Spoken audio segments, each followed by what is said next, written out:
오늘 말씀은 욥기 23장 10절입니다. 그러나 내가 가는 길을 그가 아시나니 그가 나를 단련하신 후에는 내가 순금같이 되어 나오리라. 아멘. 아멘. 예, 오늘 같이 고난의 시대를 사는 그리스도인이라는 제목으로 말씀을 나누려고 합니다.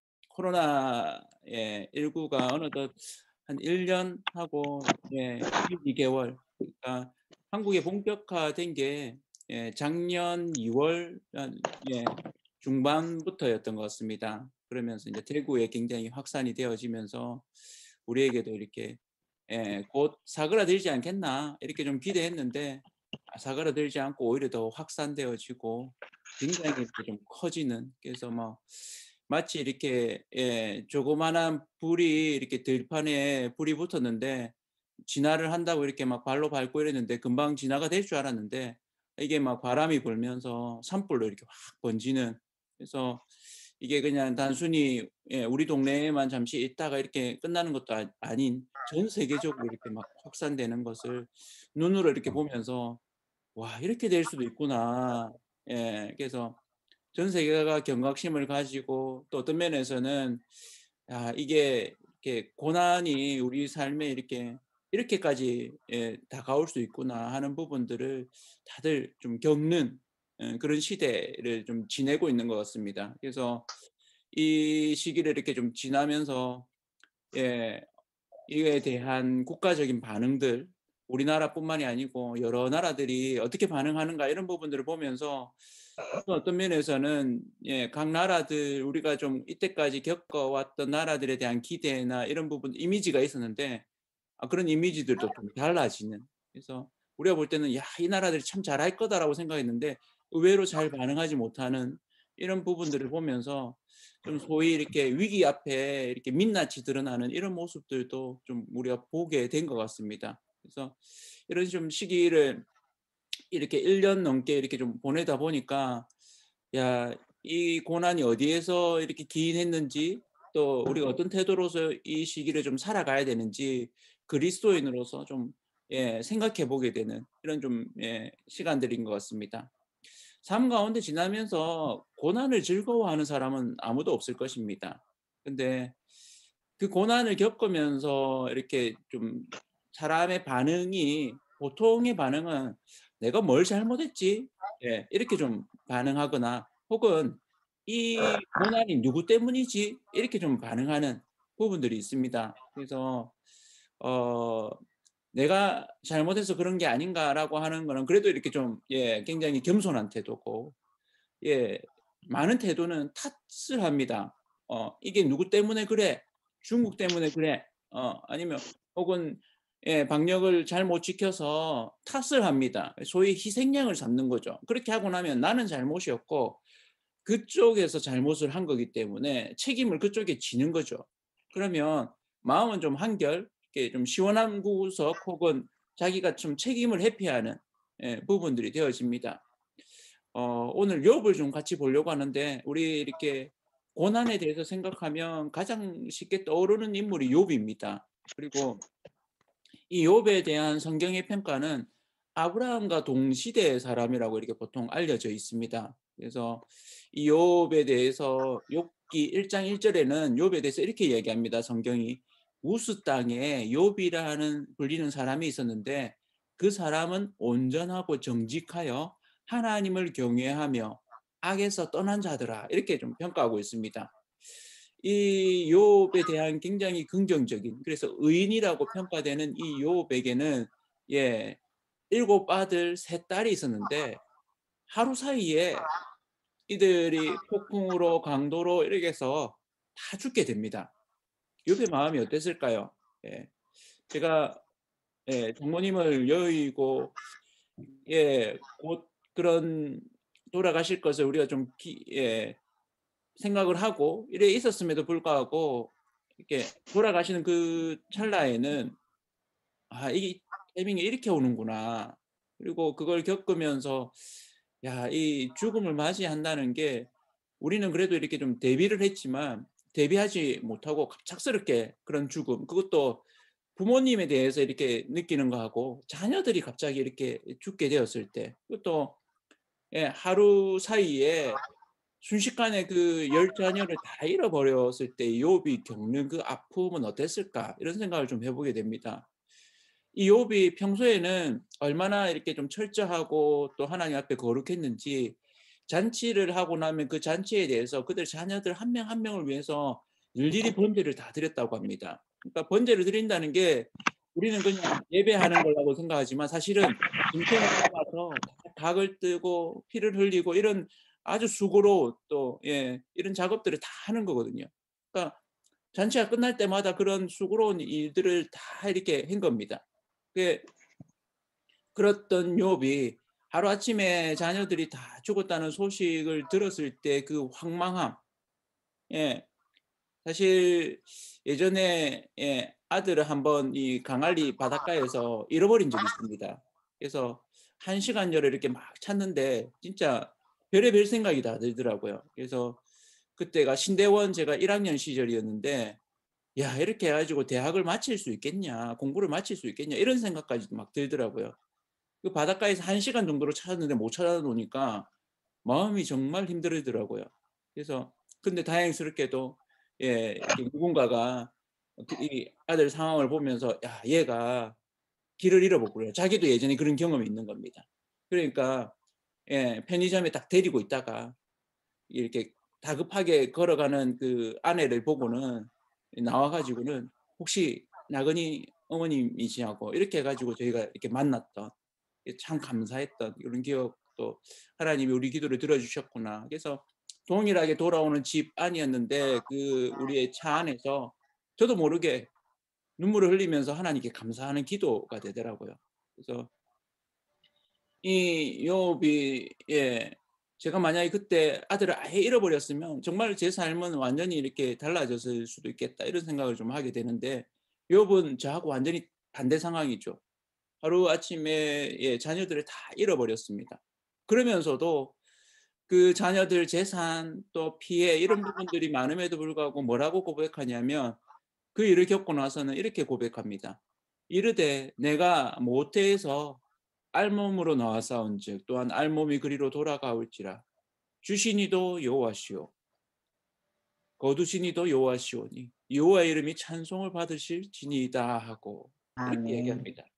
그리고는 그가 이 모든 일에 욥이 범죄하지 아니하고 하나님을 향하여 원망하지 아니하니라.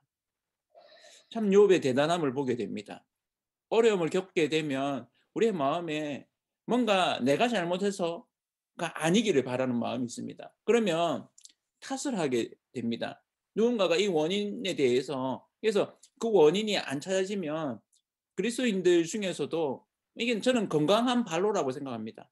하나님께 따져고 물을 수도 있습니다. "하나님 왜 이런 일이 이렇게 생깁니까?"라고. "하나님 우리 자녀들이 이렇게 하루아침에 이렇게 다 죽을 수 있습니까?"라고 그거에 대해서 일일이 좀 따지고 어떤 면에서는 울부짖을 수도 있습니다. 근데 욥이 그 부분에 대해서도 '죽음은 우리 삶에서 있는 일이다.' 예. 하나님이 우리에게 생명을 허락하시는 것처럼 죽음도 우리에게 결국 올 일이다. 그리고 이 모든 것이 하나님의 은혜로 우리에게 있는 것이다라고 이렇게 반응하는 걸 보면서 '참 이분의 믿음이 대단하시구나.' 그러면서 참 안타까운 건 뭐냐면 그 아내가 욥이 이렇게 몸에 인제 종기가 나기 시작합니다. 그러니까 우리 몸에 이렇게 아픔이 쪼끔씩 오게 되면 이 아픔이 아주 사소한 거지만 굉장히 좀 힘들죠. 제가 지난주부터 이 턱 관절 쪽이 제가 쪼끔 안 좋거든요. 그래서 예전에도 한 몇 년 전에 이게 턱 관절 쪽이 이렇게 아프면 밥 먹는 게 힘든 거예요. 그러니까 먹는 게 힘들어지면, 먹는 게 사실은 큰 즐거움인데 이 씹을 때마다 이쪽이 아프니까 아이 되게 힘들더라고요. 별거 아닐 수도 있는데 남들은 모르죠. 근데 먹을 때마다 이렇게 이렇게 되니까 야 이게 사실은 손가락 하나 이렇게 좀 좋은 게 길어도 그게 얼마나 좀 불편하고 이랬는데, 욥이 몸에 종기가 나서 기왓장으로 그 종기가 난 부분들을 긁을 정도로 이게 좀 힘든 이런 가운데 아내가 지켜보다 보다 안 돼 가지고 하나님을 비방하고 "죽으라." 이렇게까지 이야기했으니까 이 실망감은 진짜 이루 말할 수 없는 거죠. 사실은 같이 이렇게 견뎌야 되는 아내가 이런 이야기를 했다는 부분은 참 쉽지 않습니다. 그리고는 이제 친구들이 와서 예, 일주일 정도는 같이 있어 줍니다. 아무 소리 안 하고. 친구들도 저는 한편으로는 참 대단하다는 생각을 합니다. 근데 욥이 이런 상황 가운데 그래도 이렇게 '내가 뭔가 잘못했어 이런가 보다.' 이런 이야기를 전혀 하지 않으니까 이 친구들이 인제 기다렸다는 듯이 예, 욥을 향해서 "네가 뭔가 잘못한 게 있지 않느냐?"라고 추궁하기 시작합니다. 그리고 심지어는 공격합니다. 그냥 '아무 일 없이 이렇게 될 일이 없다.'라고 생각하는 거죠. 그래서 예, 이 친구들 3명 그리고 나중에는 좀 젊은 예, 이 친구 1 명까지도 이렇게 와서 욥에 대해서 이야기하는데 욥기 성경을 나중에 한번 메시지 성경으로 제가 쭉 읽는데 그냥 우리 예, 일반 개역 개정으로 보던 거하고 느낌이 너무 다릅니다. 이게 그들이 지금 직접 욥에게 하나하나 이야기를 이게 좀 집요하게 하는구나. 그래서 그들의 이야기를 이렇게 듣고 있으면 맞습니다. 일리 있는 이야기입니다. "네가 하나님보다 낫냐? 어? 잘못한 부분이 있지 않냐?" 그러면 우리가 우리 친구가 와 가지고 어려운 가운데 같이 그래도 일 주일 있어 주다가 그다음에 인제 "네가 뭔가 잘못한 것이 있겠지. 네가 잘 몰라서 그렇다." 이렇게 이야기하면 좀 어떻게 되겠습니까?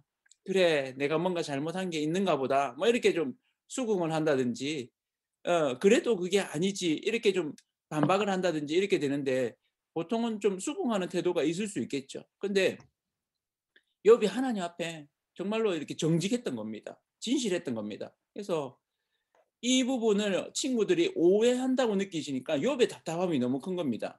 '내가 뭔가 잘못했어.' 이러면 내가 이해가 되겠다.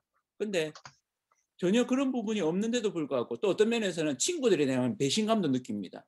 '너희가 나를 알지 않느냐. 내가 이때까지 어땠는지. 근데 나를 이렇게 볼 수 있느냐.' 라면서 공방이 펼쳐집니다. 이 공방이 생각보다 굉장히 집요합니다. 그래서 친구들이 막 어떤 면에서는 굉장히 쓴소리를 합니다. 그 이야기를 듣고 있으면서 욥이 마음이 막 상합니다. '아니 너희들이 내 친구들인데 어떻게 이럴 수 있느냐.'라고. 그들은 이제 하나님 앞에서 이렇게 태도로 욥을 위한다고 하지만 사실 욥을 위하는 태도가 안 되는 거죠. 그러니까 나중에는 욥이 "집에 가라." 이런 이야기까지도 합니다. "더 이상 이렇게 이야기하지 말고 가라." 이런 이야기까지 하죠. 그러면서 저도 이 구절을 제 그 이렇게 예, 우리 보통 푸사라고 하죠. 프로필 사진에 한동안 이렇게 좀 예, 올려 놨었는데 "그러나 내가 가는 길을 그가 아시나니 그가 나를 단련하신 후에는 내가 순금같이 되어 나오리라." 욥이 이렇게 고백합니다. 그 논쟁 가운데 이렇게 고백하는데 예, 이 욥기 23장 10절 저 한동안 이 말씀을 제 삶에 주시는 말씀으로 신대원 보내면서 늘 이 말씀을 좀 새기고 이렇게 좀 했었습니다. 예. 그리고 여전히 좀 그렇고요. 예, 이 뒷부분에 어떤 말씀이 있냐면 욥기 23장 14 절에는 이렇게 얘기합니다. "그런즉 내게 작정하신 것을 이루실 것이라." 이렇게 얘기합니다. 그러니까 그가 친구들의 고난을 친구들의 공격을 당하고 논쟁을 하고 있는 상황 가운데서도 하나님에 대한 신앙, 하나님에 대한 그 예, 선한 부분들을 그가 놓치지 않는, 여전히 붙들고 있는. 그러니까 자신에 대해서도 붙들고 있지만 우리가 소위 이렇게 자신에 대해서 붙들다 보면 자신이 아닌 모든 존재에 대해서는 부정하는 태도가 쉽게 가져질 수 있는데 욥은 그러지 않습니다. 이 부분을 보면서 고난의 시대를 사는 그리스도인으로 우리가 견지해야 될 것이 무엇일까? 우리가 다 알지 못하는 인생의 비밀들이 사실은 얼마나 많습니까? 하나님의 경영하심의 놀라움을 우리가 어떻게 다 알 수 있겠습니까? 우리가 다 이해하지 못할지라도 하나님이 이루시는 그 놀라운 일들, 주님께서 정말 이루어 가신다는 그 인생의 태도가 믿음의 태도로 우리에게 드러나야 할 것입니다. 다윗이 고난 가운데서도 도망자 신세로 지내지만 하나님을 의지하고 벽을 뛰어넘는 경험을 했습니다. 그래서 그의 인생을 그는 그렇게 고백합니다. "내가 벽을 뛰어넘습니다."라고 얘기합니다. 우리의 연약함과 무지함 속에서도 하나님이 우리를 통해서 하나님의 뜻하심을 이루실 줄로 믿습니다. 하나님은 아멘. 지금도 여전히 일하십니다. 코로나19 시대 가운데 지나면서 왜 하나님이 이러한 시기를 허락하셨는지 우리는 다 알지 못합니다. 어쩌면 이것을 다 안다는 건 우리 교만일지도 모르겠습니다. 많은 분들이 나름대로 코로나 시대를 이야기하고 또 심지어는 포스트 코로나 이야기를 하지만 그분들의 이야기를 어떤 부분에서는 이미 예전부터 하던 이야기를 반복하는 부분들을 좀 제가 또 듣게 됐습니다. 아, 저분 예전에도 저 이야기 했는데 처음에 들을 때는 아유, 그렇지 이렇게 했다가 근데 그 부분이 우리가 계속 ing로 코로나 시대를 지내고 있는 것 가운데는 좀 안 맞는 겁니다. 예. 여전히 우리가 고난 가운데 있는 이 시대를 보면서 '우리한테 필요한 게 뭘까?' 저는 이 욥의 태도를 좀 우리가 같이 가지기를 원합니다. 그건 뭐냐면 하나님에 대한 분명한 신뢰입니다. 우리 삶 가운데 어려움이 있음에도 불구하고 욥이 가지고 있었던 그 하나님께서는 나의 삶을 그래도 선하게 인도하시고 더 놀랍게 하나님의 일을 이루실 것이다 하는 것이죠. 우리는 다 알지 못하지만 하나님은 아시기 때문에 내 가는 길 가운데 하나님께서 인도하시고 함께 하심을 믿습니다. 그래서 하나님이 나를 더 하나님의 사람으로 나의 품을 나의 생각을 넓게 하실 줄로 믿습니다. 그 옛날 아브라함, 야곱, 모세, 다윗을 그렇게 훈련하셨던 하나님이 지금 이 시대 가운데 또한 우리를 믿음으로 견뎌내게 하고 하나님을 의탁하고 신뢰하도록 묵묵히 순종하는 이에게 일하실 줄로 믿습니다. 아멘. 순금이라고 이야기하면 보통 모든 이물질이 제거된 상태잖아요. 그래서 거룩이라는 게 이런 순금과 같은 상태입니다. 하나님이 사실은 우리에게 원하시는 건 이런 거룩의 성품입니다. 그래서 우리가 바랄 때는 우리가 풍요로움을 누리게 되고 또 물질적인 또 여러 가지 것들을 또 나름대로 성공과 또 명예와 이런 것들을 하나님이 허락하십니다. 제가 보니까 믿음 가운데 잘 이렇게 하신 분들이 그런 경험들을 하게 되더라고요. 어머니, 장모님, 장래에 오시는 분들을 이렇게 맞이하면서 참 위로가 되고 격려가 되는 게 어머님이 믿음 가운데 너무 잘 사셔서 많은 분들이 이렇게 정말 고마워하고 또 눈물을 흘리고 정말 진심으로 이렇게 하는 걸 보면서 참 감사하고 또 '아 나도 정말 잘 살아야겠구나.' 하는 그런 어떤 도전을 좀 받게 되는데 예 우리의 삶에 있어서 하나님이 우리한테 정말 바라시는 게 뭘까? 그건 저는 거룩이라고 생각합니다. 우리 각자 각자를 하나님의 품만큼 빚어 가시는 거죠. 그래서 모든 이물질을 제거한 순금이 되게 하기를 원하신다는 겁니다. 마지막으로 이 말씀 나누고 같이 좀 기도하고 마무리하고 싶은데요. 최근에 이 말씀 한 목사님하고 말씀을 나누다가 이 말씀을 이렇게 하시는데 제 마음에 참 와닿았습니다. 성경이 있으시면 한번 찾아보시면 좋겠는데요. 히브리서 12장 14절입니다. 히브리서 말씀 12장 14절인데요. 예.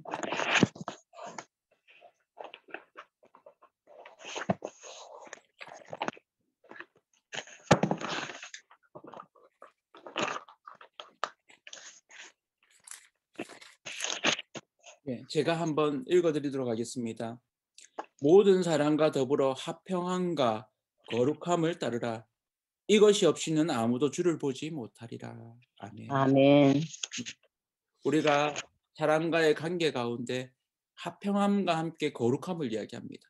그래서 우리가 하나님의 사랑함을 또 관계를 맺는 부분들이 결국 사람들과의 관계 가운데 드러나게 된다는 부분들을 드러내는 것이죠. 어려움의 시절, 고난의 시대 가운데 주님을 보는 저와 온 성도님들 되시기를 축원합니다. 아멘. 욥의 마지막 고백을 우리가 알지 않습니까? 예.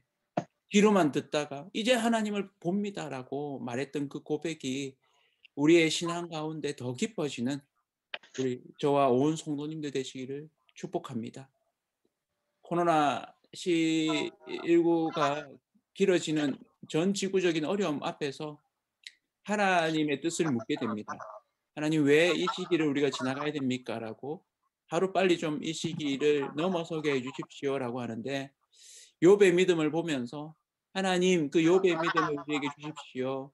하나님 앞에서 그런 욥의 믿음으로 우리가 귀로만 듣던 것을 이제는 눈으로 보게 하여 주십시오라고.